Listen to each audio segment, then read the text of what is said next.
കണ്ണൂർ ആറളം ഫാമിൽ ജനവാസ മേഖലയിൽ ഇറങ്ങിയ ആനകളെ തുരത്തി 13 ബ്ലോക്കുകളിൽ ഇറങ്ങിയ ആനകളെയാണ് RRT സംഘം തുരത്തിയത്. ഇന്നലെ ആനകളെ കണ്ട് ഭയന്നോടി 2 പേർക്ക് വീണ് പരുക്കേറ്റിരുന്നു.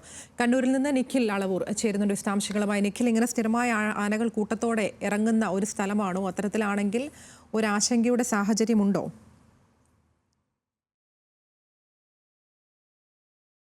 ഇരിക്കുന്നുണ്ട്. കുറെ നാളുകളായി ഏകദേശം 50ഓളം ആനകളാണ് ആറളം ഫാമിന്റെ ജനവാസ മേഖലകളിൽ തമ്പടിച്ചിരിക്കുന്നതായി ആ പ്രദേശവാസികൾ തന്നെ പറയുന്നത്.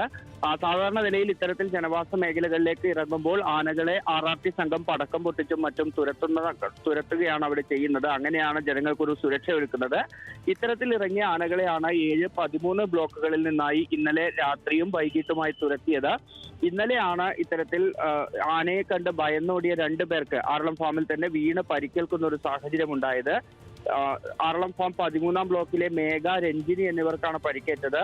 8-ാം ബ്ലോക്കിലെ ഓടന്തോട് പാലത്തിന് സമീപത്ത് അവിടെ പാലത്തിന് താഴെ പുഴയിൽ കുളിച്ചുകൊണ്ടിരിക്കുന്നതിനിടയിൽ ആന ഇവർക്ക് നേരെ പാഞ്ഞെടുക്കുകയും ഇത് കണ്ട് ഓടി രക്ഷപ്പെടാൻ ശ്രമിക്കുന്നതിനിടെ വീണ് പരിക്കേൽക്കുകയുമായിരുന്നു. ഇവർ ഇരുവരും ഇപ്പോൾ കണ്ണൂർ ജില്ലാ ആശുപത്രിയിൽ ചികിത്സയിലാണ്.